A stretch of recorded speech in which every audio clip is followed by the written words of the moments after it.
Welcome to the Roy Matlock Jr. Money and Business Hour. Reach Roy at 615-843-2999 or visit roymatlockjr.com. And now, here's Roy. All right, Roy Matlock Jr. here, and we are talking money once again. You know, if you were tuning in just recently, we just had our 40 years that I've been doing this money thing, and we had our 40-year best ideas for 40 years that we put on. If you visit roymatlockjr.com, you can find out about that. But today we're going to be talking real estate and some different unique ideas on how to maybe, do some things. If you're excited about real estate and looking for a business, that kind of thing, we're going to talk about that. I have Cliff Johnson, who is president of PadSplit. I've also got one of my advisors, Jake Robinson, on, and we will be I will be speaking at this conference coming up. We'll be getting more details. So welcome, guys. Welcome, Cliff. Thanks for coming on. Yeah, it's a pleasure to be here. Thanks for having me. So we're going to find out about a guy that he's president of PadSplit, and it's a housing platform. And it's a cool thing. I did a little research on, he's done some different, money raises to make this thing happen and taking it in a big way. I've got Jake. Jake's been with me. Jake Robinson is one of my advisors, has been with me now about 30 years. And so Jake started with me and has been doing what we do now for over 30 years. But Jake, why don't you start it, and let's sure with Cliff and kind of get a better idea of what Cliff's all about. And for those of you listening today, I think it's going to be a different show. So, but you'll find out more about it as we go throughout. So PadSplit is a platform that you can use to find renters that you can place into a facility, a house. And when I first heard about it, I was even telling Cliff this before we got on air, that it sounds like, oh, okay, PadSplit, I can take a spare room and rent it out, and they will set up they'll take care of renting it and collecting rent and all of that kind of stuff. And all that sounds kind of like Airbnb in a way. But then I did my research, and I found out that it's much more evolved and developed. It's definitely a business proposition where you can go in and take a structure, maybe put 7 rooms and 7 bedrooms and 7 bathrooms, and rent it to 7 different people and be collecting rent. So Cliff, why don't you give us kind of an idea of how this thing got started, and how does it stack up against, say, a short-term rental versus long-term rental? Oh, definitely. Appreciate it. And so the company started just about 7 years ago. Our founder, Atticus LeBlanc, and Atticus is still the CEO. And I actually lived in the same neighborhood as him here in Atlanta, so got to know him well from the early days.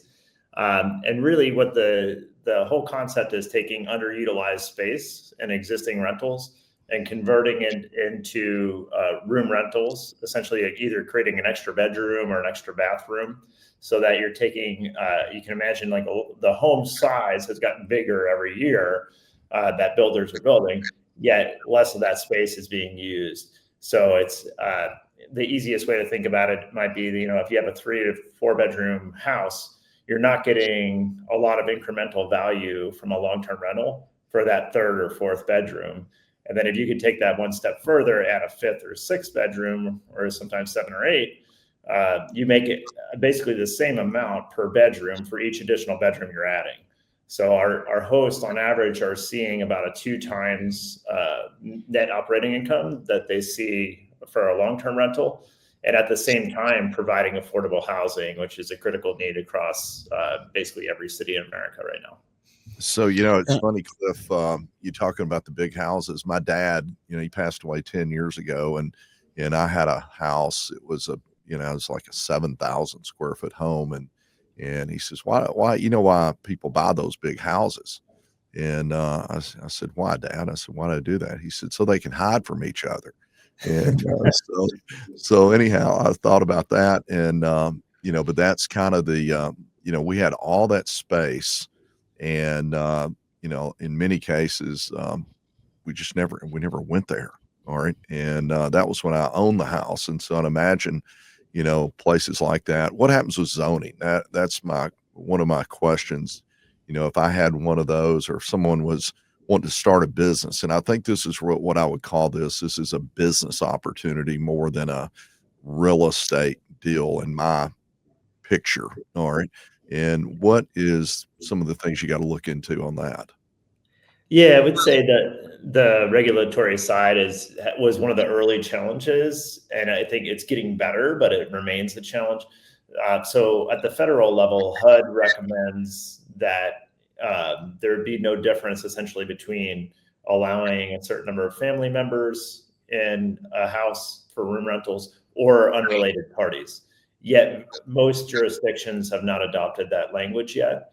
And so it varies from place to place in terms of the maximum number of unrelated occupants that you can have in a house, even though in practice it's unenforced. And the easiest way I can explain this is like any city that has a college, which is pretty much every city, has people that are not related living together. And usually it's more than whatever the limit might be in that city, but they don't kick all those people out of the houses. And so one of the things that we felt quite comfortable about is that, people should not treat working class, lower income community members differently than college students or other segments of the population that are living in these same type of co-living situations. And so there are some changes that have been happening that are promising. 4 states, Colorado, Oregon, Washington, and recently New Hampshire, have passed state preemption bills that require people to treat, family and unrelated occupants the same as related to occupancy requirements. There's nuance to each bill. And then Texas just passed a bill recently where they've applied that same language to college towns, essentially, to try to create more housing. And so I think the trend is in the right direction. Cities acknowledge they have an affordable housing crisis, but as far as a given investor's appetite to either go up to the maximum number of unrelated occupants allowed, or sometimes beyond that, that's really up to the risk profile of the individual investor. I got you. you. Guys are solving. You guys are solving a problem for people on the lower economic scale that they can't usually actually live in the area that they work in. They may have to drive an hour to an hour and a half to be able to afford a place and then drive back and forth. So with what I've found is with all right, Jake, we're rolling right into the break, guys. We'll be back. Okay. Visit RoyMatlockJr.com to come to our summit.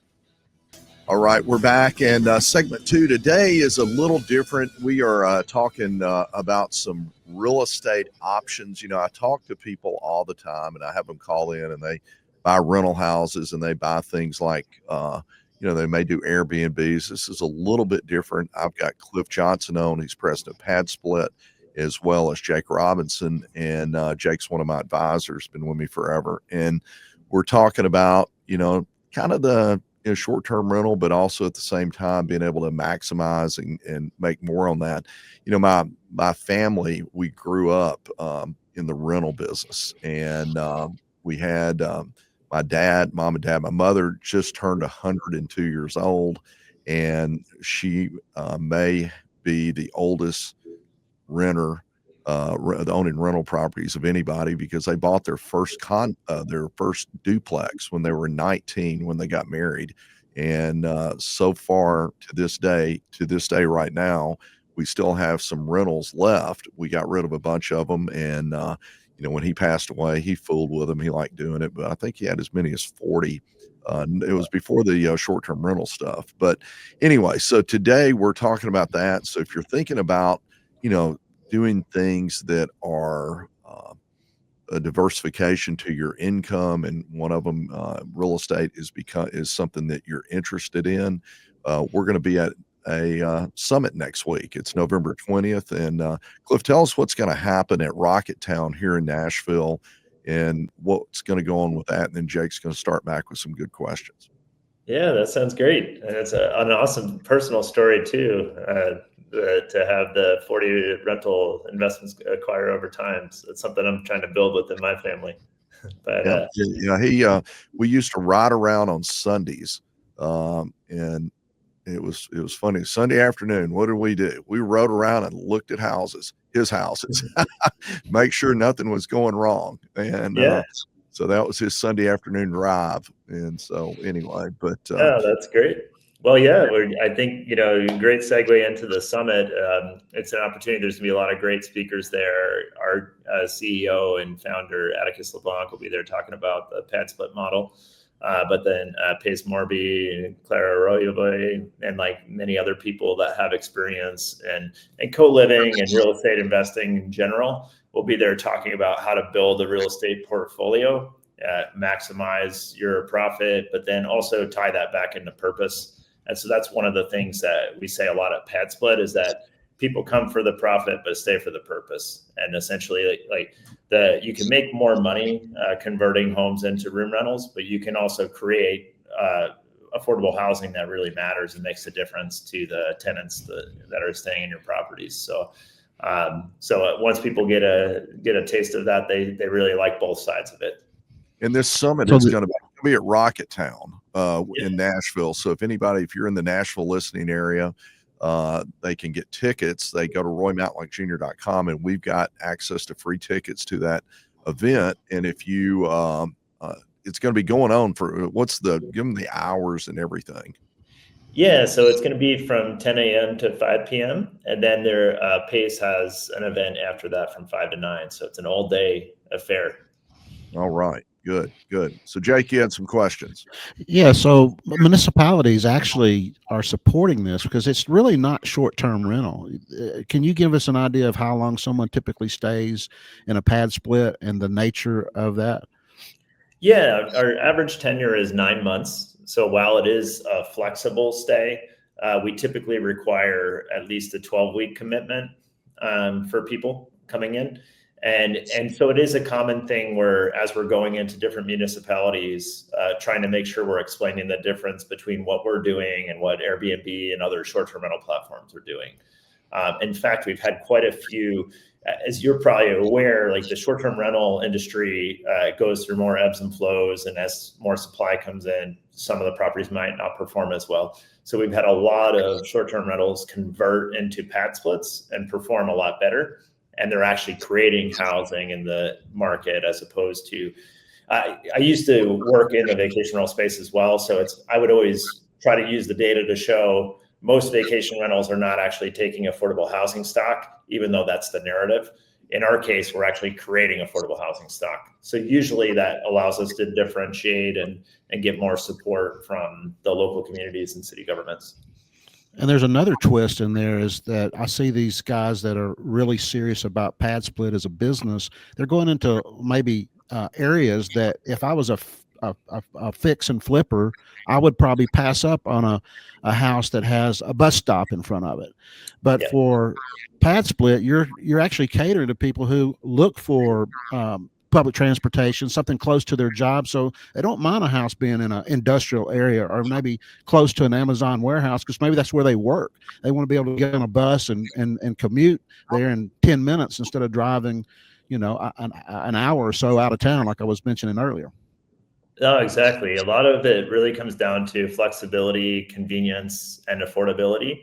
And I think a lot of people will think, that people come to us first for affordability, but it is a lot of it is, can I live closer to work?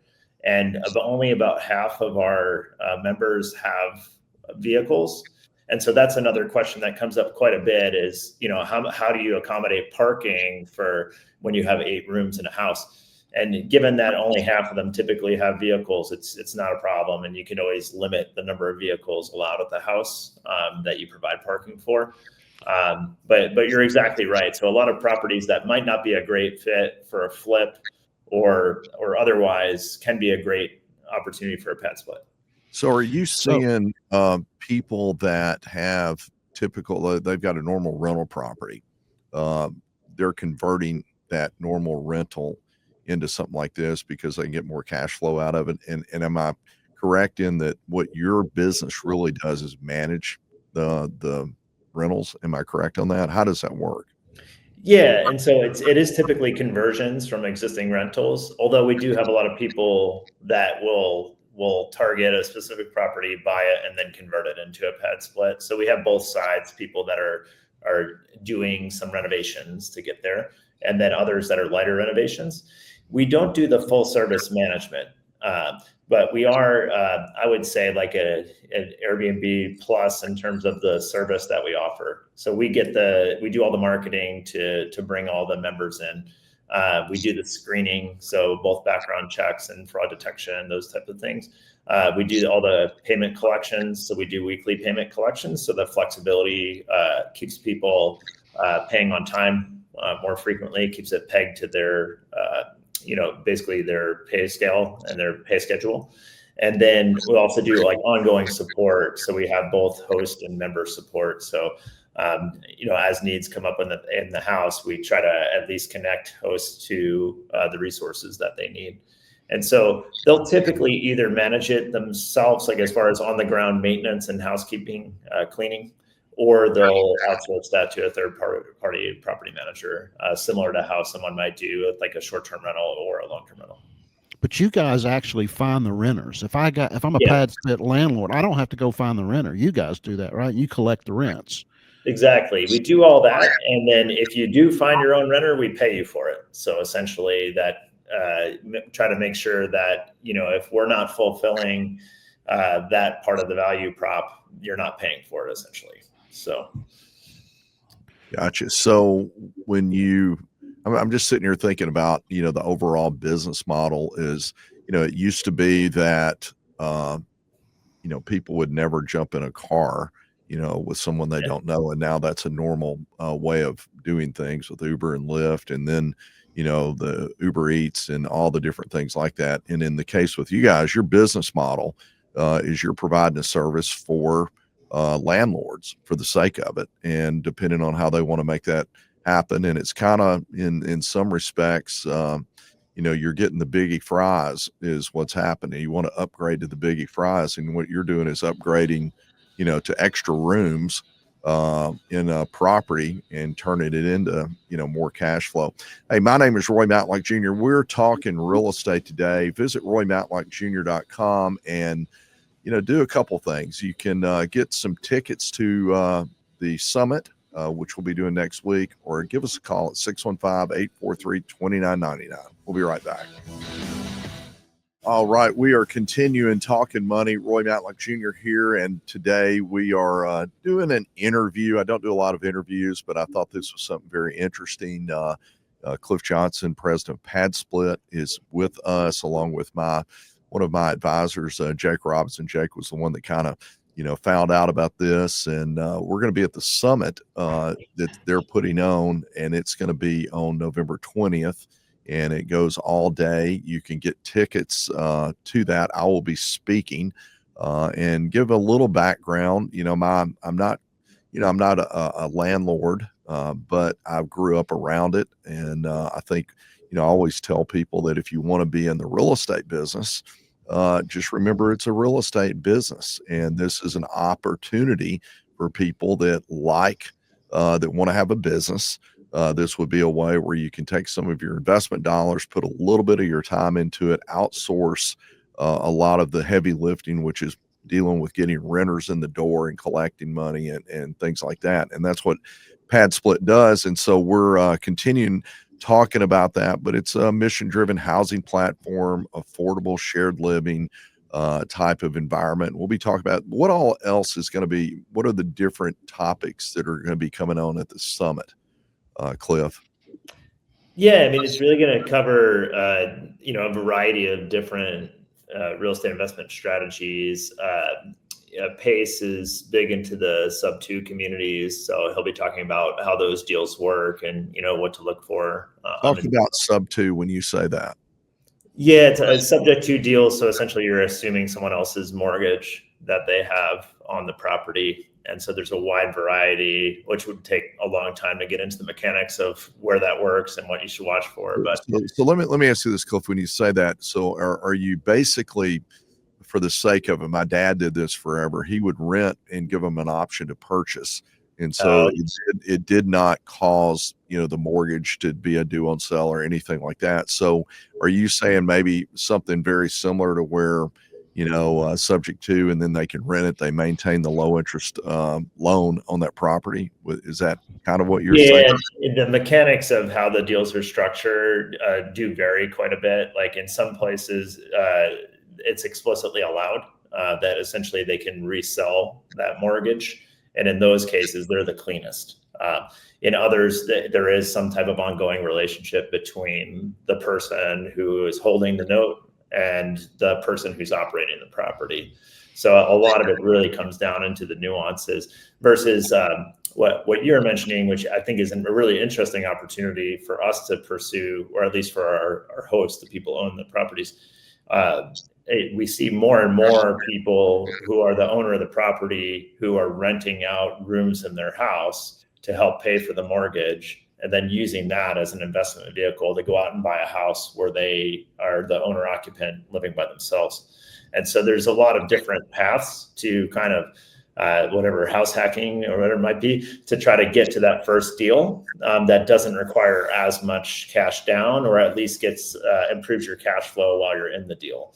So I think one of the things that'll be interesting in a summit is there will be people there that are talking more about how to break into real estate investing versus like how to scale and how to diversify. And so I think we can kind of fit in all three of those areas. It's interesting today. We've got people out there, and I tell it, it's like gold. Don't ever pay it off. And that is when you've got this 2.5% loan, or 2.6, I think it got down to 3.5% loan. I'm like, it's gold. Don't ever pay it off. And even if you want to move, you would be better suited to negotiate deals to where you could not sell it, but lease it with an option to purchase, and let people pay a down payment, and they can exercise the option whenever they want.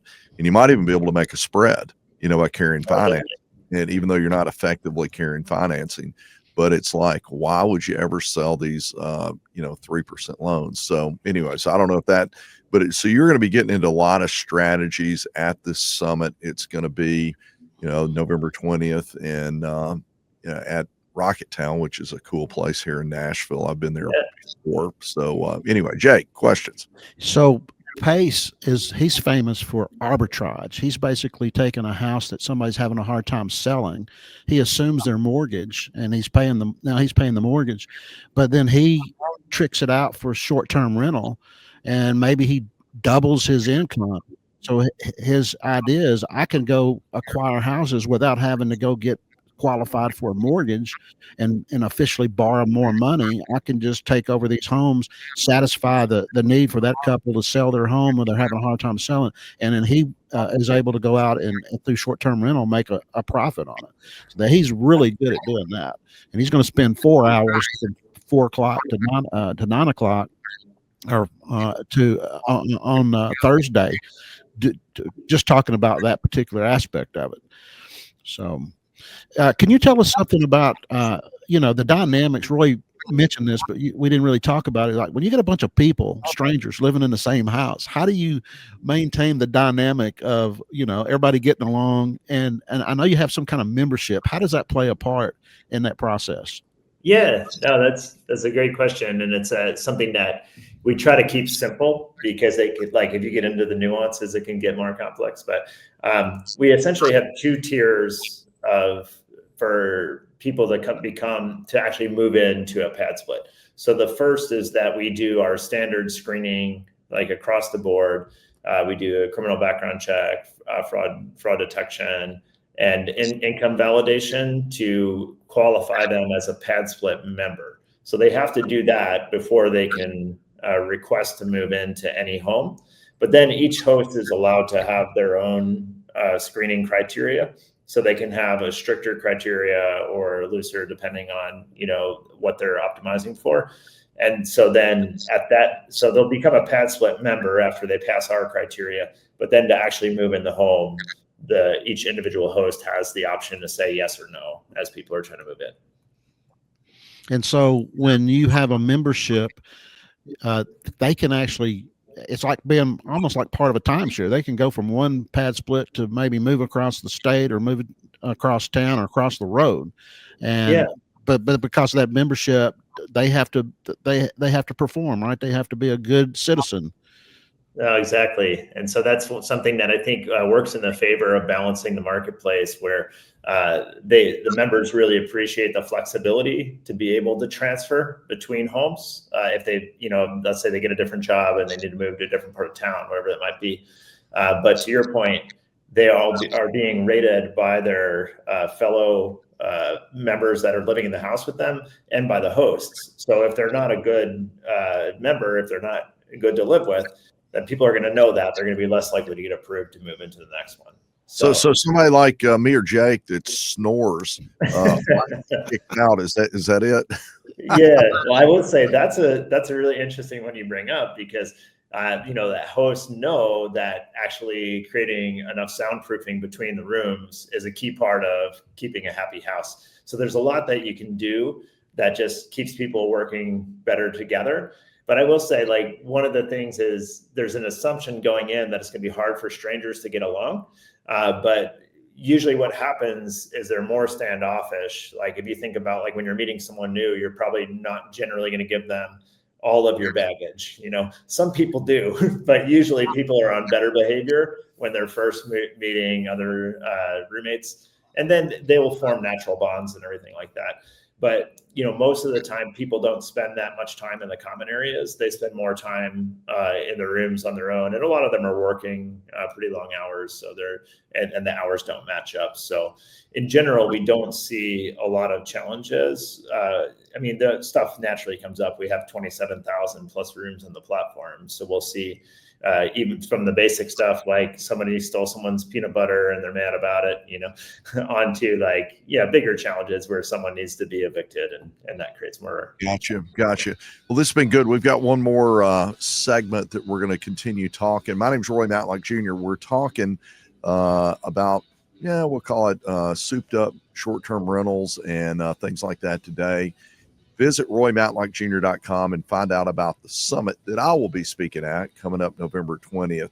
We'll be right back. All right, we're back and finishing up. And today we're talking about just an alternative method to earn money. I've always believed this, and I've got Cliff Johnson. Cliff is with PadSplit, and then I've also got Jake Robinson, one of my advisors. But I thought I'd take a minute as we kind of recap some of this. And if you're listening in, you can always visit RoyMatlockJr.com and listen to the podcast. And we also are on YouTube, all this kind of stuff. But this has been an interesting show because, I always believe that the number one thing you have to do if you want to get ahead financially is you got to find something you like doing. All right. And that is the key element, because if you don't like what you're doing, you're never going to get good at it because you're never going to put the time into it. And as a result, you're not going to be an expert. And so the most important thing you can do when it comes to making money is to find something you like, become good at it. And then what happens, you become more innovative and your value proposition goes up. And so that's the starting point. The second part of that is you turn it into a self-employed business. And when you do that, that gives you the ability to start to scale your income. You then start putting infrastructure in. And when you do that, you can either outsource it or you can bring it in yourself. And then one day you wake up and you say, wow, I've got a business that pays me and it's running on its own. I've got support systems in place, and then you are putting yourself in a position to have what we call real freedom, and real freedom ends up with when you have time and money. All right, that's the key to it, and getting financial independent. And so it begins with building out that, finding something you like to do. So I know people, my dad was, and I mentioned this because we're talking real estate. He was in the manufacturing business. He and I were exactly opposite. He was when it came to that stuff. Now it came to other things, we're very much alike, but he was in the welding business and he got into manufacturing. And Cliff, what he ended up doing when he sold his business, he had about 400 employees. He manufactured semi-trailers, and he sold the business. And then because he was used to an assembly line, he and one of his engineers that had worked with him, who was also retired, his name was Gerald. Gerald and him drew the plans, all right, for the houses. And Jake, I don't know if you know this or not, but that he went and built he went and bought lots and built the exact same houses, all right, on about 30 or 40 of these lots. And so he started out, he said, I'm gonna make it easy, same exact same thing, exact size. And he did that. And he and my mother, that's what they did to they converted a lot of the business sale into rental properties. And the other thing that was interesting about it, he put back then, this was before, the days of the internet and all that, he put a mail slot in the front door of his house, and people would drop checks off. And he used to tell me, he says, I get up in the morning, walk down the hall in my underwear. And he said, I go to the front and there's checks laying on the floor, rent checks. All right. And so that's the kind of stuff I grew up hearing. And, but when you start looking at rentals or anything like that, assume it's a business. All right. So that's my first thing that I've always said, find something you like, turn it into a business. If real estate is something that gets you all jazzed up and understanding, then this is a conference you're going to want to go to, which we're coming up on November 20th. The second piece of the puzzle is you got to learn how to manage what you make. Now, I believe that, there's a lot of rules on real estate. One of the number one things that you have to do is have good debt, not bad debt. And that good debt is you're not too leveraged. All right. That way you can withstand, down times. And then once you do that, you then take, and I always, I'm in the investment advisory business. And so I tell people then take your business income, take a portion of your business income, put it into something that you don't have to do anything for. All right. And that would be like what we do. We do manage money, investments, and things like that. And once you've done that, you begin to put together what I call the defense and the offense. And the defense is that you protect what you have. And I want to ask you about some things like that, insurance and different things of that nature. So what we're going to do is we're going to protect our assets and we're going to protect our income. And then we're going to go on the offense. And the offense is going to be able to grow wealth. And you do that a lot of different ways. One is you have, of course, equity and property and stuff like that. But I got a few questions and a few things that I'm going to cover, I know at the summit. But what do you do about insurance, and how do you set these things up? Are they do you recommend LLCs for each of the keep you from getting sued and whatever it may be? So tell us a little bit about that and how you guys. Well, yeah, no, I'm excited. It's a timely question because we launched an insurance product this year that we have exclusive for PadSplits. That's designed to really provide a more affordable option. A lot of insurance carriers don't have a specific product for co-living, or so it gets to be a little tricky in terms of like what's covered and what are they excluding. So we wanted our hosts to have as much clarity as possible. And so we actually partnered with a third party to create an insurance product for our hosts. And so that's been going really well. But there's also, oh yeah, sorry, go ahead. So my question is, so if I bought one of those properties and decided to connect with PadSplit, I might put it in an LLC to protect, each property separate and stuff like that. But you guys have the resources of an insurance group that I could go through you and get insurance that's geared toward PadSplit type arrangements and do things. Up until now, Roy, a lot of those guys were paying commercial rates, and it was very expensive. And there was not really any insurance company out there that wanted to cover this nature of a product. And now they have that, and it's a lot more affordable. Very good. Very good. Yeah, and we've hit the scale where there's enough data for them to understand the risks, and so we're actually generally able to get people lower rates than whatever they've been paying before. Yeah. So they're insuring not just liability, they're insuring the entire property, correct? Yeah, exactly. And that's something that we're continuing to try to work with this third party insurer, which is to some people want to keep their primary insurance but add a supplement, and so we just want to try to make it as flexible as possible. But the number one goal was making sure that everybody had an option to feel good about being covered. But to your point, setting them all up in their own LLCs is definitely advisable. I used to be a tax attorney before I started doing tech entrepreneurship. So the more protection you can give yourself, the better. Yeah. So let me ask you this, Cliff. How do you guys make money as a company? I mean, I'm sure you charge fees if you're doing the rental work of getting people set up there. How do you guys, and how can a person that wants to start in PadSplit, how do they get started? Is there training? Is there resources to learn how to best practices? Yeah. So we do the way we get paid. Essentially, we have a booking fee for each new member that moves into the home. That's the first 10 days. So it's similar to how a property manager might charge a broker fee for somebody that moves in, that type of thing. But we set that up to incentivize the host to do a good job of ensuring the experience for the member was really strong and improving the tenure and everything.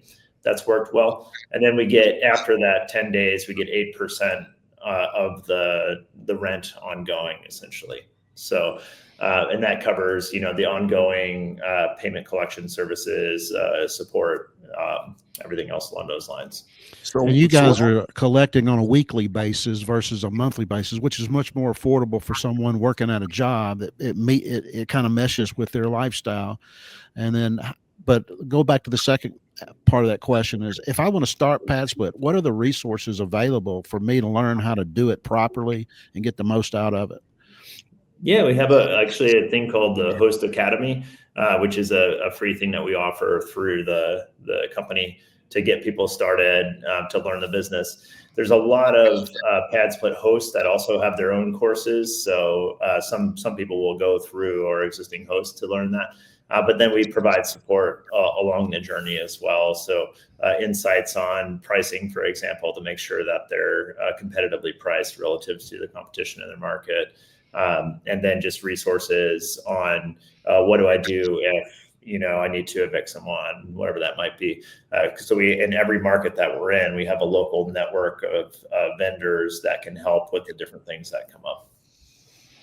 Yeah, we're even bouncing some ideas around on, as wealth managers, how we can help PadSplit owners and landlords really maximize their income and their cash flow with tax and planning and things of that nature. So if they are setting up a LLC, Cliff, it would make sense that, they're filing that LLC as a business. And so one of the things that we have always done, especially for solopreneurs, for the sake of it, there's different, tax benefits that they're going to get from the, owning the real estate, but they're also going to be eligible to do self-employed retirement plans, from the profit on their business. And so, it's just different things like that we've been looking into. We think, hey, this would be, can you imagine you go out and you get you a handful of these things and you're making $100,000 a year and you're getting your depreciation, getting all the stuff. And then you turn around and can throw, 25% of that into a tax deductible, retirement account, and so it's stuff like that we've been brainstorming, here and there, when we started thinking about this. And then the other side is that for some people, they're fully self-employed. I don't know what are your biggest, give me an example of your biggest people. How many of these things do they have? Yeah, the upper end, we have people who have 500 to 1,000 rooms on our platform now, which wow. Typically you're seeing like 6 to 8 rooms per house. So talk about 160 or so properties. Wow. So they're really they're scaling it is what they're doing. Yeah.